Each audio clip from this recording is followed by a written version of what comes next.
안녕하세요. 저는 30대 여자입니다. 제가 진짜 너무 속 터지고 화가 나는 일이 있어서 이렇게 사연을 다 올리게 되었습니다. 여러분들도 제 이야기를 듣고 같이 화내고 저를 응원해 주셨으면 좋겠습니다. 제가 들려드릴 이야기는 몇 년 전에 파도처럼 제게 한꺼번에 일어난 일이에요. 글을 쓰려고 다시 지난 날들을 회상하는데도 손이 떨릴 정도로 화가 치밀어 오릅니다. 그럼 지금부터 제 이야기를 시작해 보겠습니다. 저는 결혼을 해서 동갑내기 남편과 둘이 서울에서 살고 있었습니다. 저희의 연애 이야기를 해봤자 남들과 다를 거 없이 2년 정도 만났고 서로 훈기가 차서 결혼을 하게 되었죠. 글쎄, 애진옥에 이런 집안인 걸 알았더라면 어떻게든 헤어지고 피했을 텐데 다시 생각해도 바보 같았습니다. 그때는 서로를 너무나도 끔찍하게 아끼고 사랑해서 어떤 고난이 닥쳐도 이겨낼 수 있을 거라고 생각했습니다. 그래서 양가의 축복 아래에 결혼을 했어요. 시댁은 강원도 아주 시골에 자리 잡고 있었습니다. 남편이 결혼 전에는 거리가 멀고 차편이 애매하다는 이유로 1년의 명절이나 시부모님 생신 이외에는 잘 가지 않았습니다. 연애할 때도 그래왔기 때문에 사실 결혼하고 나서도 그러면 된다고 생각했어요. 남편에게는 저희보다 5살 많은 신우가 있었습니다. 신우는 글쎄요, 자주 만난 적이 없었던지라 어떤 사람인지 모르고 결혼을 했죠. 저희가 결혼할 때엔 이미 시집을 가 있었고 명절이고 생신이고 그저 시댁의 얼굴만 비추고 사라진다고 들었던 터라 잘 알지 못했습니다. 제가 결혼한 지 얼마 안 돼서 한창 깨를 볶던 신혼 시절이었죠. 그래봐야 맞벌이였던지라 남들이 생각하는 신혼부부만큼 깨를 볶지도 못했던 것 같습니다. 저랑 남편은 대출을 끼고 서울에 있는 아파트를 분양받았습니다. 신혼인데 집부터 사는 게 서로 좀 부담이기는 했으나 워낙 지역이 좋고 재개발의 여지도 있어서 투자 겸 해서 사게 되었습니다. 참 내 집이 생기니 그렇게 기쁠 수가 없더라고요. 갚아야 할 대출금이 막막했지만 사랑하는 남편도 있고 맞벌이 부부의 장점이 월급이 2번 나온다는 거 아니겠어요? 이렇게 살다 보면 언젠간 정말 오롯이 우리 집이 되어 있겠지. 몇 명을 낳을까 하면서 계획도 세우고 했어요. 저희 친정 어머니께서 부동산을 오래 하셨거든요.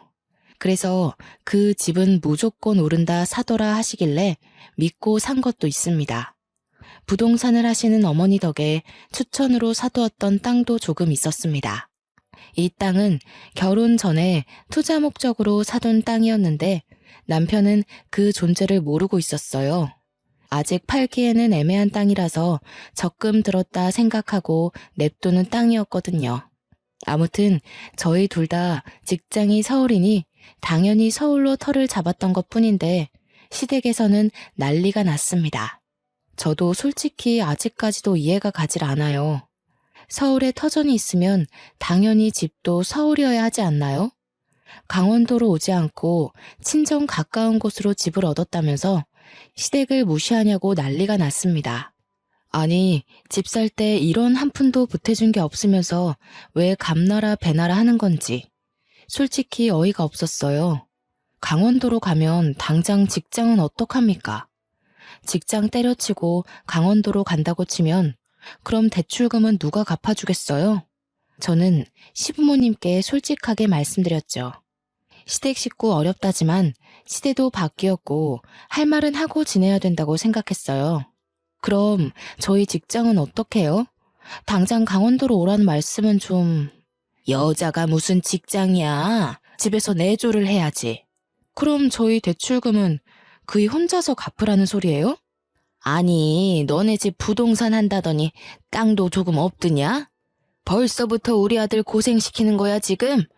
꽤나 부자인 척 하길래 집도 턱턱 사주는 줄 알았더니 대출이라니. 알고 보니 남편이 대출받아서 산 집이라는 말도 안 했더라고요. 저는 첫 단추부터 삐걱거리는 느낌을 받았습니다. 하지만 이미 산 걸 어쩌겠어요? 부루마블도 아니고 팔겠습니다 하고 바로 팔 수 있는 것도 아니고요. 시어머니는 계속해서 말도 안 되는 고집을 부렸습니다. 저보고 남편이랑 같이 강원도로 발령받아서 오면 되지 않느냐고 하더라고요. 저는 기가 찼습니다. 발령이라는 게 제가 가고 싶다고 갈 수 있는 것도 아니고 안 된다고 계속 말하는데도 쓰잘데기 없는 고집을 부리면서 저한테 소리 지르는 것도 싫었고요. 저는 남편에게 이 이야기들을 전달하고 어머님께서 저런 식으로 우기면 전화도 안 받겠다고 엄포를 놓았습니다. 그 뒤로 어머니께서는 틈만 나면 제게 전화를 해서 주말에 강원도로 오라고 했습니다. 강원도도 춘천이면 지하철이라도 타고 가죠. 무슨 감자밖에 없을 것 같은 시골에 살면서 매주 주말마다 안 오냐 하시는데 미치는 줄 알았어요. 남편에게도 제가 몇 번이나 물어보았습니다. 아니, 자기, 결혼 전에는 1년에 서너 번만 갔다며? 근데 내가 결혼하고 나니까 또 마음이 바뀌셨나. 아무래도 며느리 자주 보고 싶어서 그런 거겠지. 자기가 워낙 싹싹하게 잘하니까 그런 거 아니겠어? 내가 바보야? 나를 예뻐해 주시는 거랑 부려먹는 거랑 구별도 못하게? 부려먹다니, 우리 엄마 그런 사람 아니야. 정말 인터넷에나 보던 우리 엄마 그런 사람 아니야 소리를 제가 듣고 있더라고요. 저는 남편도 제 편이 아닌가, 정말 말 그대로 남의 편인가 싶었죠. 얘야, 우리 밭에 구황작물 캐야 하니까 주말에 오거라. 저 주말에 특근 있어서 이번 주는 어려울 것 같아요. 그이 말 들어보니까 주말에만 일일 알바하는 청년들이 마을회관 가서 신청하면 온다던데. 그렇게 해보세요. 얘야, 다음 주에는 우리 마을 이장님 생신이라 잔치가 있는데 와서 일손 좀 거들거라. 저희 친척 오빠 결혼식이라서 거기 가봐야 할 것 같아요. 설마 연고도 없는 어머님 댁 마을 이장님 생신 챙겨드리느라 친척 결혼식에 가지 말라는 소리는 아니시죠? 얘야, 이제 여름인데 강원도는 시원하니 주말에 와서 우리 밥도 좀 차려주고 쉬다 가거라. 저도 서울이 너무 더워서 그이랑 주말에 펜션으로 놀러 가려고요. 어머님도 아버님이랑 근교에 여행이라도 다녀오셔요. 저는 아주 눈치가 없는 척하면서 요리조리 잘 피해 다녔습니다. 하지만 그런 레퍼토리도 많지 않아서 매주 주말마다 피해 다닐 순 없겠더라고요. 남편 눈치도 솔직히 좀 보이기도 했고요. 그래서 하루는 큰맘 먹고 남편이랑 그 먼 강원도 산골까지 찾아갔습니다. 제가 오니 마치 벼르고 있었던 사람처럼 온갖 소일거리를 다 들고 오시는데 진짜 기절하는 줄 알았어요. 무슨 시래기를 말리자고 일일이 손질해서 넣어놓으라고 하질 않나. 매운 고추씨를 빼야 된다면서 눈물 콧물 다 쏟다 못해서 매운 기에 피부까지 따갑게 만들기도 했고요. 반나절 놀다가 집으로 가려고 했는데 저한테 몸빼바지 쓱 던지면서 자고 가라고 하시더라고요. 남편은 아버님이랑 산책한다고 나가버리고 하나도 도와주지도 않고 제가 평일에는 직장 다니면서 힘들게 일하고 주말에는 여기 와서 막노동을 하고 있다는 사실이 참 개탄스러웠습니다. 그래도 이렇게 한 번 하고 나면 몇 달은 잠잠해지겠지 싶어서 꾹 참았습니다. 몸빼바지를 입은 저를 보고 한바탕 크게 웃은 남편에게 조용히 눈으로 욕을 했더니 입 다물더라고요. 설마 자고 가려는 생각인가 싶었는데 남편도 편한 옷으로 갈아입더니 저녁은 언제 먹냐고. 진짜 저 주둥이를 꼬매버리고 싶다는 생각만 가득했습니다. 그래도 일이 이렇게 된 거 성심성의껏 밥상이나 차려보자 싶어서 시골 된장 구수하게 된장찌개 끓이고 각종 나물들로 무침도 하고 선물로 사간 고기도 양껏 구웠습니다.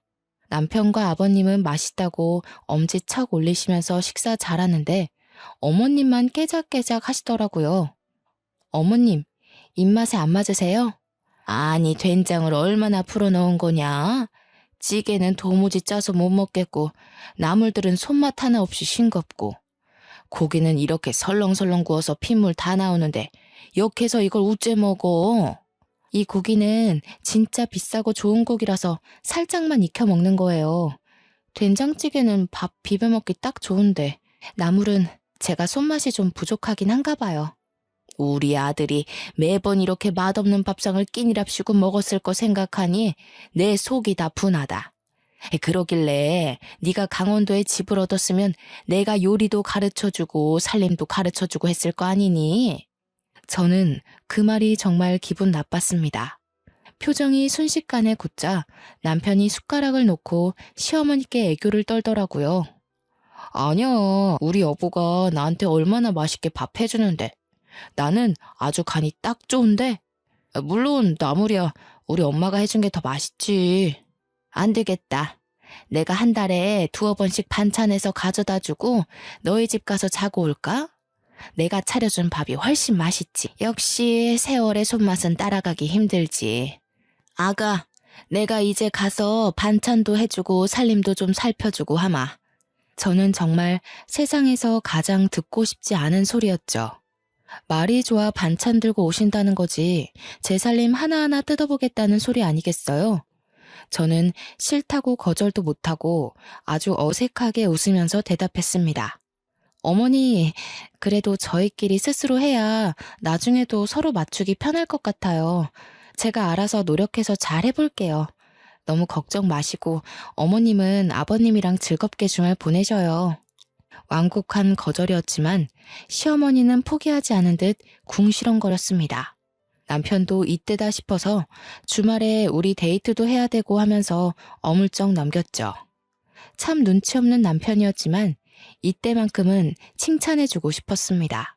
그렇게 어영부영 주말이 지나가고 서울로 다시 돌아와 저는 남편에게 앞으로 시댁 안 간다고 자꾸 이런 식이면 명절에도 안 가겠다고 해버렸어요. 저희 친정 부모님은 사위 어색하고 불편할까 전화도 잘 안 하시는 분들인데 먼저 찾아가 본 적도 전화 드린 적도 없으면서 저만 일방적으로 효도해야 되는 게 어이가 없잖아요. 남편도 제가 성질내면 무섭다는 걸 알아서인지 더 이상 요구하지 않더라고요. 그렇게 어머님의 오라고 말하는 전화도 무시하고 일만 열심히 하며 살다가 명절 시즌이 다가왔습니다. 허리에 붙일 파스까지 단단하게 챙기고 강원도로 내려갔어요. 반나절 허리도 못 펴고 제사상에 올릴 반찬에 전에 과일 깎고 방앗간까지 다 다녀오고 나니 밤이더라고요. 제사상 차려서 절하는데 집으로 누가 쾅쾅거리면서 들어오는 거 아니겠어요? 저는 조상님이 살아 돌아오신 줄 알고 까무러칠 뻔했습니다. 근데 그건 시누이였어요. 뭐야, 제사 지내는 중이었어? 배고팠는데 잘 됐다. 절 다 했으면 나 이거 먹어도 되지? 멍 때리고 있는 가족들을 보면서 인사도 없이 먹겠다 하고는 제사상에 올린 음식들을 손으로 막 집어먹더라고요. 정신을 차린 시어머니께서 신우의 등짝을 한 대 때리셨죠. 하지만 신우는 왜 때리느냐고 콱 쏘아붙이더니 계속해서 제사상에 있는 음식들을 퍼먹었어요. 어느 정도 배가 불렀다며 배를 팡팡 때리면서 나왔어 하고 그제서야 인사를 하더라고요. 처음 봤을 때보다 살도 더 찐 건지 목이 사라지고 없더라고요. 더 시댁에 가지 않고 왜 친정에 먼저 왔니? 윤서방은? 윤서방 그 자식 말도 꺼내지 마. 내가 진짜 더럽고 치사해서는. 아니, 왜 윤서방이랑 싸웠어? 싸우긴 뭘 싸워. 이혼했어. 뭐라고? 아버지 귀 먹었어요. 이혼했어, 이혼. 도장 꽝 찍어서 내가 이제 명절에 갈 시댁이 없어요. 그러니까 친정 왔지. 나 짐도 다 싸들고 왔어. 아직 내 방 있지? 신우는 자기가 원래 쓰던 방으로 들어가더니 그 안에 있던 잡동사니들을 다 거실로 끌고 나왔어요. 아니, 왜 내 방에 매주를 띄워놔? 냄새. 나 이제 여기서 지낼 거니까 뭐라 하지 마요. 나 쫓아내면 어디 갈 데 없어. 아니, 왜 이혼했는데, 어? 아니, 잠깐, 아예 서류까지 다 정리된 거야? 그런 거 아니고 홧김에 이혼하자고 한 거면 가서 빌어. 그러자 신우가 서류 하나를 들이밀더라고요. 등본이랑 가족관계 증명서였어요. 거기에는 남편이 빠져 있었습니다. 내가 이런 걸로 왜 거짓말을 쳐? 이혼했어. 저는 명절에 일어난 아주 빅사건이다 싶었죠. 왜 이혼했는지 궁금했는데 차마 올케가 그런 걸 물어보기도 좀 그렇잖아요. 모양새 빠지게 할 순 없어서 궁금한 거 꾹 참고 기다렸더니 멍하니 있던 남편이 물어보더라고요. 아니 누나, 왜 이혼했는데? 말해서 뭐 어디다 써? 바람이지. 내가 진짜 그 더럽고 치사한 새끼를.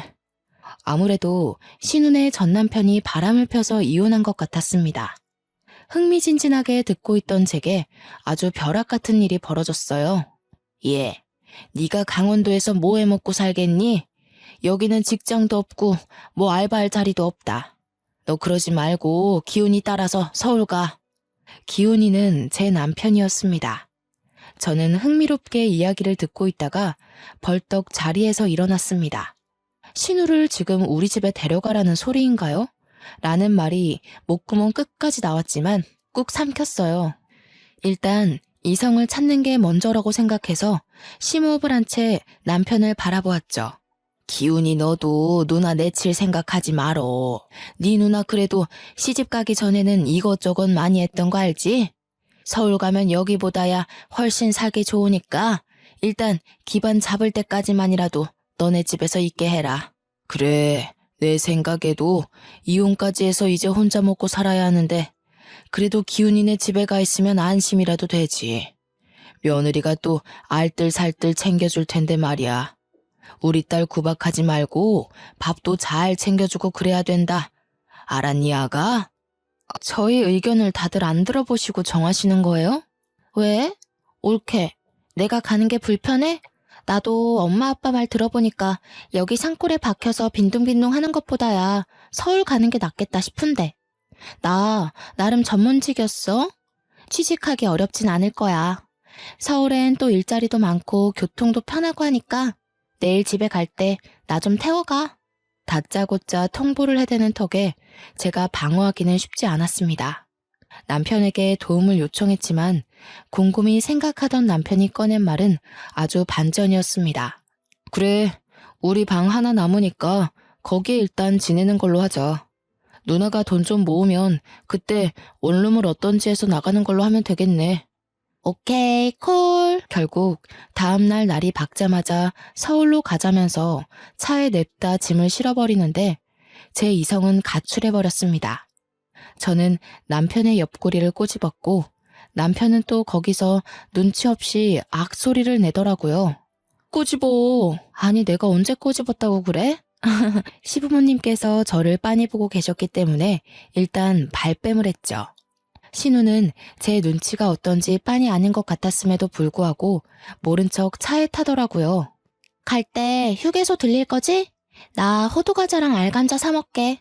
저희는 그렇게 휴게소까지 알차게 들러서 서울에 왔습니다. 냅다 방 하나를 차지하더니 잘 테니까 밥 차리면 부르라고 하더라고요. 저는 제가 무슨 몸종이라도 된 줄 알았습니다. 우라통이 터지는 거 뭐 어쩌겠습니까? 머리채 잡고 싸울 것도 아니고 그것도 시댁 식구인데 내쫓을 수도 없어서 참았어요.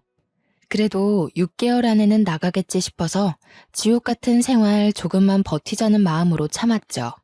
명절이 끝나고 저도 직장인이니까 출근을 해야 하잖아요. 아침에 간단하게 토스트 해먹고 출근해서 열심히 일하고 퇴근하고 집에 왔는데 집안이 개판인 겁니다. 진짜 빨래가 수두룩하게 쌓여있고 점심 먹은 설거지도 하나도 안 해놨더라고요. 남편이랑 구워 먹으려고 사다 놨던 소고기도 야무지게 먹었는지 빈 꽉만 쓰레기통에 담겨 있는데 너무 화가 났습니다. 언니, 아무리 그래도 드신 건 정리를 하셨어야죠. 내가 오늘 좀 바빴어. 거기 빨래 보이지? 내가 며칠 동안 가방에 넣어놨더니 냄새 나더라. 그것 좀 빨아놔. 내일 입을 옷이 없어. 신우는 그 한마디 띡 던지고는 방에 들어가더라고요. 저는 빨래통 앞에서 한참을 서성이다가 신우 방문을 벌컥 열었습니다. 글쎄, 제가 회사 일을 다 마치지 못하고 집에 오면 사용하는 업무용 노트북으로 고스톱을 치고 있지 않겠어요? 어머, 그게 제 노트북이에요. 일할 때 쓰는. 그냥 방에 굴러다니던데. 내가 좀 쓸게. 내가 컴퓨터를 못 챙겨왔어. 거기에 업무 자료도 있어서 안 돼요. 이리 주세요. 자료? 아, 무슨 폴더에 서류 이렇게 써있던 거? 내가 게임 깔아야 되는데 용량이 없어서 그거 지워버렸는데. 저는 정신이 가출해버렸습니다. 그 안에는 연간 계획이며 재무제표도 들어있었고 회사 업무와 관련된 중요한 서류들도 백업되어 있었거든요. 저는 신우가 지워버렸다는 말에 놀라서 신우를 밀치고 노트북을 살폈어요. 정말 깨끗하게 지웠더라고요.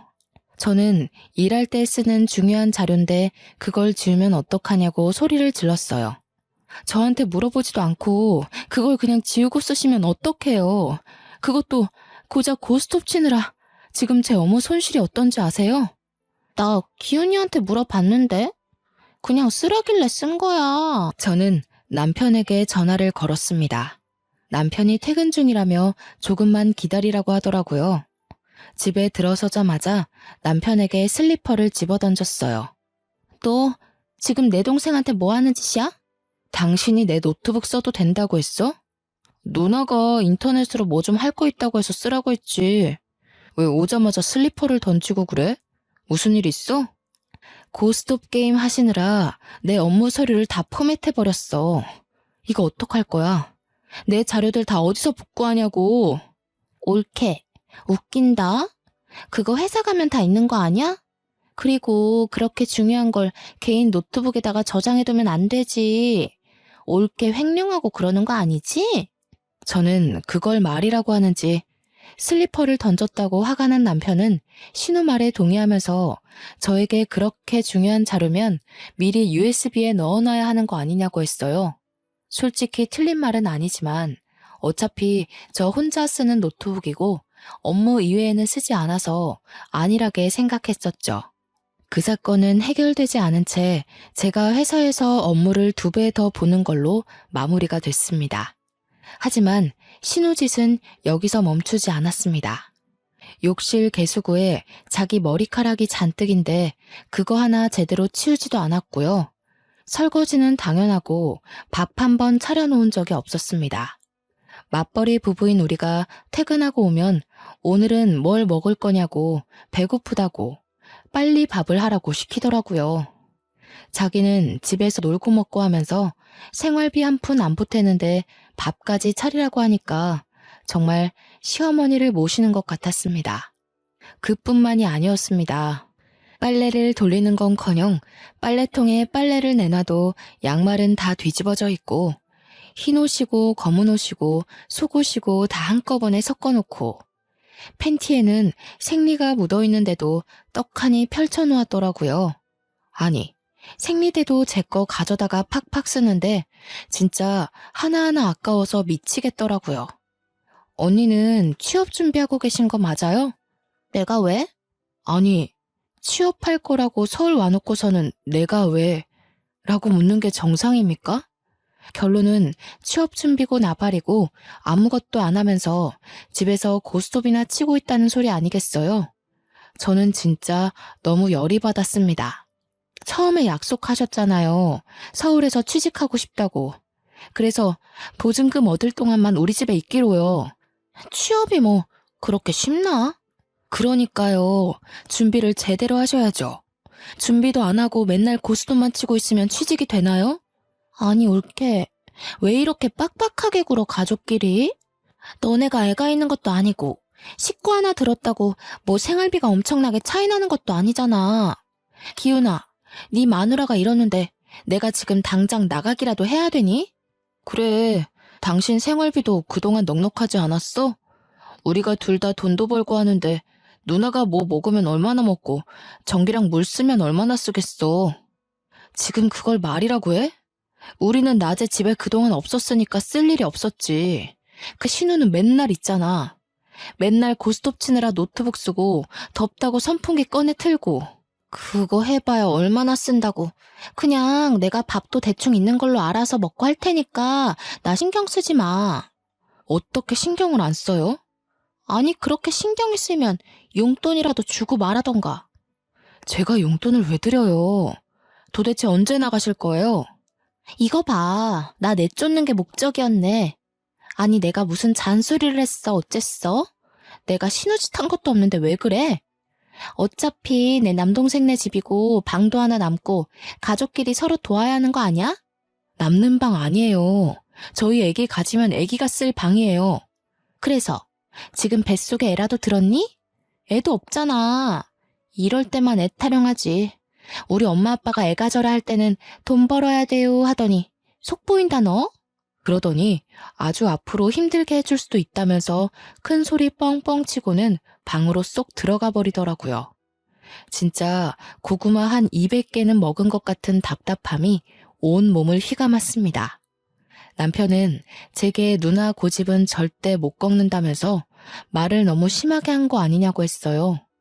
솔직히 말을 더 심하게 한 사람이 누군데 제 탓을 하나요? 이런 식으로 제 식구만 싸고 돌면 이혼해. 저는 아주 초강수를 두었습니다.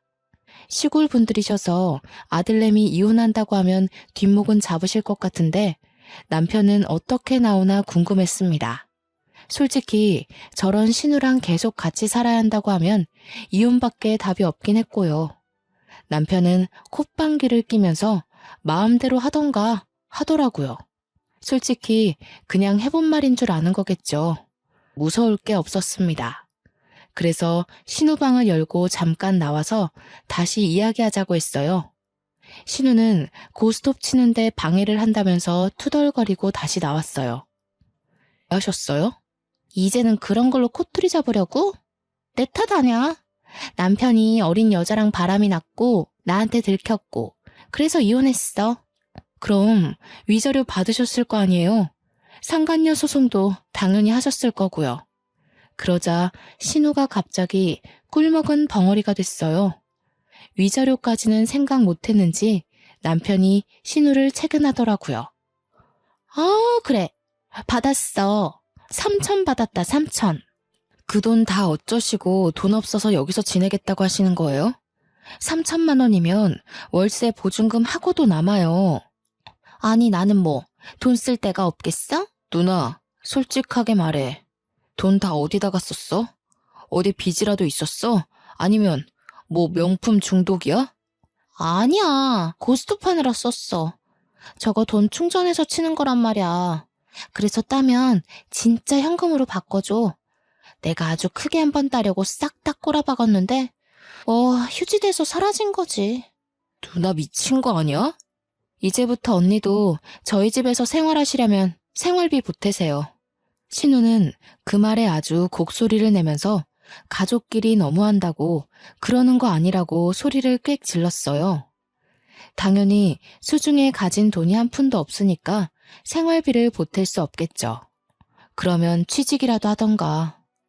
한심하게 위자료 받은 거는 전부 도박에 날리고 이러는 꼴이라니. 제가 한심해 죽겠다는 표정으로 신우에게 쏘아대니 신우도 열이 받았는지 두고 보라고 했지? 하면서 시어머니에게 전화를 걸었습니다. 제 눈앞에서 울면서 서러워서 못 살겠다는 둥 며느리가 이래도 되냐고 시댁 무서운 줄 모른다고 하소연을 하더니 시어머니께서 당장 가겠다고 하시더라고요. 저는 이 시간에 어떻게 오겠냐고 자러 갈 준비를 했어요. 저는 내일도 출근을 해야 했으니까요. 새벽 1시에 소란스러워 문을 열었더니 시어머니께서 진짜 오셨더라고요.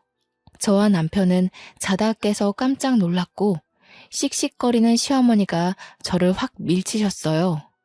저는 중심을 잃고 뒤로 크게 넘어졌습니다. 신우는 안 자고 있었는지 거실에 나와 낄낄거리고 있더라고요.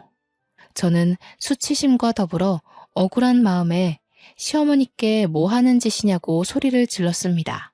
시댁 무서운 줄도 모르고 이것이 우리 기정이한테 무슨 짓이야? 뭐? 생활비를 보태라고 해? 너네 서울에서 직장 생활한다고 강원도도 안 내려오면서 무슨 우리의 돈까지 받아쳐먹으려고? 저는 무슨 죄가 있어서 신우를 모시고 살아야 돼요? 설거지도 안 해, 빨래도 안 해. 자기가 씻고 나온 머리카락 정리 한 번을 안 하는데 저는 무슨 몸종이에요? 뒤치다꺼리만 해주게. 생활비 내라는 게 왜요? 놀고 먹으니까 못 내는 거지. 취업 준비도 안 하고 위자료로 받은 3천만 원도 고스톱에 꼬라박는 사람인데요. 어머님이 데려가세요. 제가 사실만 말하자 시어머니는 할 말이 없는지 갑자기 주저앉아서 엉엉 우시기 시작했어요. 신우와 남편도 그런 시어머니 옆에 찰싹 붙어서 편을 들더라고요. 너 어른한테 싸가지 없이 그게 무슨 말버릇이야? 그것도 남도 아닌 우리 엄마한테. 너 이런 식으로 나오면 너도 이혼남 될 줄 알아. 이혼이라는 말에 시어머니께서 욕을 한 사발이 뱉으면서 제 머리채를 잡으셨습니다. 저는 머리카락이 쥐어뜯기는 와중에 저희 친정 부모님께 전화를 걸었어요. 살려주세요 하면서 전화를 걸자 새벽 2시가 다 되어가는 시간인데도 무슨 일이냐며 한달음에 신혼집으로 달려오셨습니다. 저는 머리가 산발이 되어 있고 시어머니와 신우도 씩씩거리고 있고 남편은 일 크게 만든다며 저를 나무라더라고요.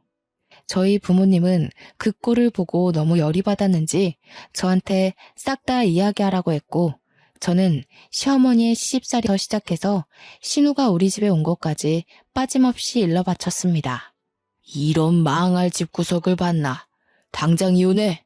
누구 마음대로 이혼을 합니까? 누가 뭘 잘못했는데?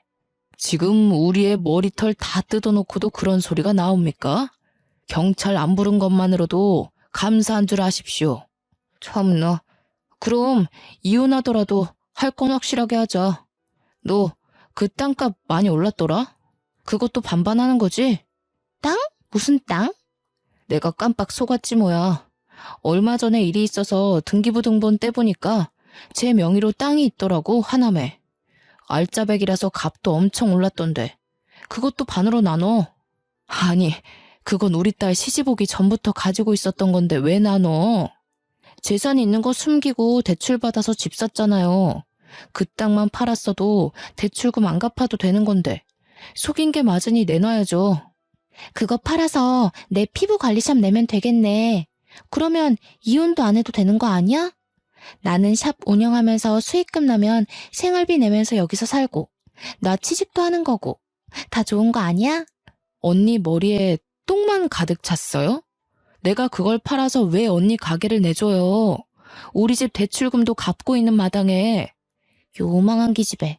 재산이 있으면서도 그게 아까워서 숨기고 우리 아들 뼈 빠지게 일한 돈으로 대출금을 갚으라고 시켜? 아들만 대출금 갚았나요? 저도 같이 갚고 있거든요. 이 집 공동명의예요. 아주 개판으로 싸움이 나자 저희 어머니께서 저를 말렸습니다. 어차피 결혼 전에 받은 재산이기 때문에 나누지 않아도 된다고 정 그러면 변호사라도 선임하겠다고 했어요. 시골 분들이니 변호사 이야기 나오자 시어머니께서 입을 꾹 다무시더라고요. 저는 남편에게 친정에 가 있을 테니 이혼 서류 준비하라고 했습니다. 말했다시피 집은 공동명의니까 이혼해도 딱 반으로 나눠. 팔아서 대출금 갚고 남은 돈 반으로 가르자고. 알겠어? 저는 친정 부모님과 함께 짐을 싸서 친정으로 피신했고요. 다음 날 정신이 들었는지 미안하다고 잠이 덜 깨서 상황 파악을 못한 것 같다고 비는 남편에게 소용없다고 했습니다. 남편은 친정까지 찾아와서 빌었지만 저희 아버지께서 소금을 뿌려 쫓아냈고요. 합의 이혼 안 해준다는 말에 결국 변호사를 선임했고 조정기간 동안 협의가 잘 돼서 아파트는 제가 말했던 대로 처분하기로 했습니다. 맘 같아서는 위자료까지 받아내고 싶었지만 그러면 소송기간이 길어질 수 있다는 변호사의 말에 포기했습니다. 저는 법원을 나와 저를 붙잡으려던 남편을 뿌리치고 똑똑히 들으라며 말했어요. 너랑 살았던 그 3년 남짓한 시간이 아주 지옥이었어. 너네 누나한테도 가서 전해. 그깟 인터넷 고스톱에 3천만 원 쓸 정도 도박 중독이라고. 그거 꼭 치료받으라고. 알겠어? 저는 저를 기다리고 있는 아버지의 차에 올라탔고 이혼 절차가 마무리되자마자 핸드폰 번호도 바꿔버렸습니다. 남편 번호도 차단해버렸고요. 시댁과 관련된 모든 번호를 차단했습니다. 솔직히 회사까지 찾아오진 않을까 한동안 겁먹고 조용히 지냈는데 그런 몰상식한 짓까지는 하지 않더라고요. 저는 친정에 돌아와 직장 생활을 열심히 하면서 전 남편에 대한 기억을 지우려고 애썼습니다. 그래도 연애하는 기간 동안 신혼생활 하는 동안 참 좋았었는데 역시 고부간의 갈등은 이겨낼 수 없는 게 정답이더라고요. 아예 소식을 끊고 지내다가 우연히 제가 지역 맘카페 공고에 참여를 하게 되어서 오랜만에 카페 글들을 보고 있었습니다. 근데 그곳에서 아주 낯이 익은 이름을 발견했습니다. 바로 신우의 이름 권기정이었어요.